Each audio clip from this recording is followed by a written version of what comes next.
আমাদের স্বেচ্ছাসেবক টিম খুব কাজ করতেছে, তারা দেখেন আমাদের স্বেচ্ছাসেবক টিম কাজ করতেছে।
দুর্বল হয়েছে, ডাক্তার বলছে ঠিক মতো খাওয়া দাওয়া করতে।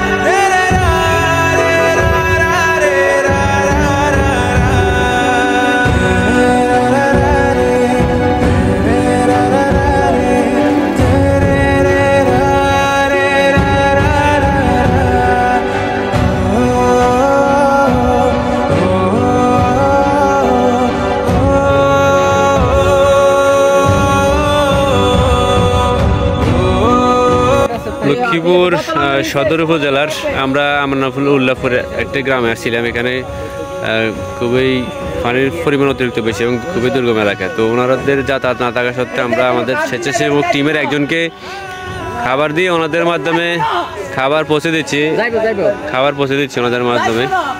আমাদের স্বেচ্ছাসেবক টিম আরও চলে আসছে এখানে, পুরো টিম আমরা এখানে কাজ করছি, আর কিছু টিম আমাদের এলাকায় কাজ করতেছে।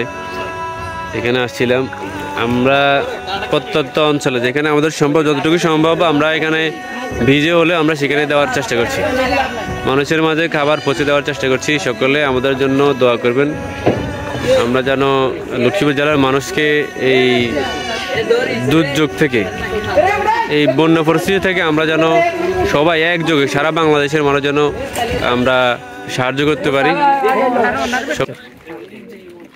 আসসালামু আলাইকুম রহমতুল্লাহ। প্রিয় লক্ষ্মীপুর জেলাবাসী, আমরা আজকে আসছি এখানে লক্ষ্মীপুর জেলার সদর উপজেলা 6 নং বাঙ্গাখাই ইউনিয়নে গৌরীনগর গ্রামে। তো প্রত্যন্ত অঞ্চলে এখানে দেখতে পাচ্ছেন যে প্রচুর পরিমাণে পানি। আমরা তো দেখে একটু দেখা, এখানে আমাদের স্বেচ্ছাসেবক টিম আছে, এখানে গৌরীনগরে আমাদের স্বেচ্ছাসেবক টিম আছে, এখানে আমাদের মুরব্বীরাও আছেন, এখানে আমাদের যুব সমাজও আছে, ছাত্ররাও আছে, এখানে সবাই ছাত্র। তো আমরা আজকে আমাদের যে গৌরীনগর যে স্বেচ্ছাসেবক টিম আছে, আমরা ওনাদের মাধ্যমে গৌরীনগরে আমরা সবার মাঝে আমরা বন্যার্থদের মাঝে আমরা খাদ্যগুলা বিতরণ করছি। তো সবাই আমাদের জন্য দোয়া করবেন। আমরা যেখানে পারছি, যতটুকু পারছি আমরা সহযোগিতা করার চেষ্টা করছি। প্রিয় দেশবাসী, আপনারা জানেন যে আমাদের ফেনী এবং কুমিল্লার পরে লক্ষ্মীপুর জেলার অবস্থা প্রচুর পরিমাণে খারাপ। আমরা আপনাদের কাছে এই বার্তাটা পৌঁছে দিতে চাই যে আপনারা আমাদেরকে এই অঞ্চলগুলো আমরা যতটুকু পারি আমাদের ব্যক্তিগত উদ্যোগে এবং আমাদের এলাকার স্থানীয় যারা অর্থবিত্তশালী আছে তাদের সহযোগিতায় আমরা এই জেলায় যতটুকু পারি সহযোগিতা করার চেষ্টা করি। আর আপনারা যারা আমার এই ভিডিওটি দেখছেন বাংলাদেশের যে কোনো প্রান্ত থেকে 64 জেলা থেকে আপনারা সহযোগিতার হাত বাড়িয়ে দিবেন এই কামনা আমি আমার ভিডিওটি শেষ করছি। আসসালামু আলাইকুম।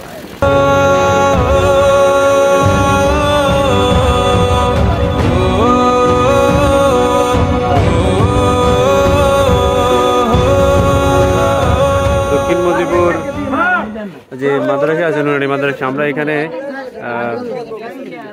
আশ্রয় কেন্দ্রে মানুষের মাঝে স্বেচ্ছাসেবকদের মাধ্যমে খাবার বিতরণ করে দিয়েছি। আশ্রয় কেন্দ্রে খাবার বিতরণ করে দিয়েছি সবার মাঝে। দক্ষিণ মজিপুর মদিনাতুল উলুম হাফেজিয়া মাদ্রাসা, এখানে সবার মাঝে খাবার বিতরণ করে দিয়েছি।